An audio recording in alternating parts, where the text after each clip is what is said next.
Hi, welcome to Richard Kabili YouTube channel, and for today's tutorial, I will be teaching you on how to turn on and off assistive touch on iPhone X. But first, can you subscribe to this channel and don't forget to hit the subscribe button and the bell to notify you for the new updates. And let's start.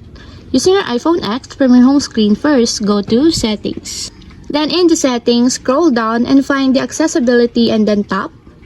Then in the accessibility, go to physical and motor section and then tap the touch. Then in this part in the touch, tap the assistive touch. And as you will see in the assistive touch, there's a switch button located on the side of it. Then all you have to do is just tap it to enable until it becomes green. And as you will see that the assistive touch is now enabled. When enabled, it allows you to use your iPhone if you have difficulty touching the screen or if you require an adaptive accessory. And if you want to disable or turn off, just tap again the switch button just like this.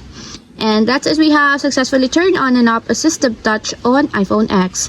If you have a question, hit a comment down below and don't forget to hit the subscribe button and the bell to notify you for the new updates.